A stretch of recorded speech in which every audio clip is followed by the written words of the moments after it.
Hello. இந்த வீடியோவில் capacitor எப்படி செக் பண்ணுறதுன்னு கேட்டிருந்தீங்க. இப்போது பவர் ஆம்ப்க்கு போடக்கூடிய பவர் கெப்பாசிட்டரை எப்படி நம்ம செக் பண்ணுறதுன்னு பார்க்கலாம். ஷார்ட்டாக சொல்லித்தரேன். இப்போது மல்டிமீட்டரை கண்டினியூட்டி மோடில் வச்சுக்கிட்டு பாசிட்டிவ் கெப்பாசிட்டரில் இந்த சைடு நெகட்டிவ் சரிங்களா, பிளாக்கை நெகட்டிவ் வச்சுட்டு ரெட்டை பாசிட்டிவில் வைங்க. வச்சிங்கன்னா கெப்பாசிட்டர் வேல்யூ வந்து இன்க்ரீஸ் ஆகி ஒரு ஸ்டேஜில் வந்து கட் ஆகும். ஓகேங்களா, வேல்யூ வந்து அப்போ கெப்பாசிட்டர் ஸ்டோர் ஆகுதுன்னு அர்த்தம்.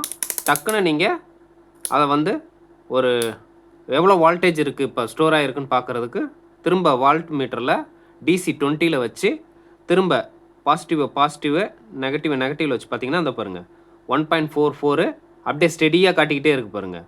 அப்படியே சடனாக குறைஞ்சதுன்னா கெப்பாசிட்டர் வீக்காக இருக்குன்னு அர்த்தம். 1.44 இருக்கா, அப்போ கெப்பாசிட்டர் நல்லா இருக்குன்னு அர்த்தம். சரிங்களா, இப்போது இதே வந்து ப்ரோபு மாற்றி கொடுத்தீங்கன்னா மைனஸில் வந்து டிஸ்சார்ஜ் ஆகி உங்களுக்கு வந்து திரும்ப என்ன பண்ணும், ப்ரோபு மாற்றி கொடுத்தாலும் கொஞ்ச நேரம் அந்த சார்ஜ் இதாகிற வரைக்கும் பீப் சவுண்டு கேட்கும்.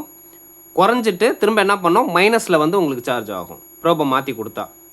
இப்போ பாருங்கள் திரும்ப வந்து சார்ஜ் ஆகுதா, ப்ரோப் மாற்றி கொடுத்தாலும் சார்ஜ் ஆகும். ஓகேங்களா, ஆன பிறகு திரும்ப நீங்கள் வந்து அந்த DC வால்டேஜ் வச்சு அதே மாதிரி ப்ரோபை மாற்றி வச்சு நீங்கள் டெஸ்ட் பண்ணாலும் உங்களுக்கு வந்து எவ்வளோ ஸ்டோர் ஏறி இருக்குது, கெப்பாசிட்டர் எவ்வளோ ஸ்டோர் பண்ணியிருக்குன்றதை காட்டிடும். அப்போ கெப்பாசிட்டர் நல்லா இருக்குன்னு அர்த்தம். ஷார்ட்டாக இருந்துச்சு அப்படின்னா பீப் சவுண்டு கண்டினியூவாக கேட்டுக்கிட்டு இருந்துச்சுன்னா உங்களுக்கு வந்து கெப்பாசிட்டர் ஷார்ட்டுன்னு அர்த்தம்.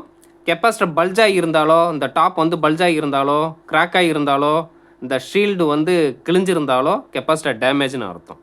தேங்க்யூ.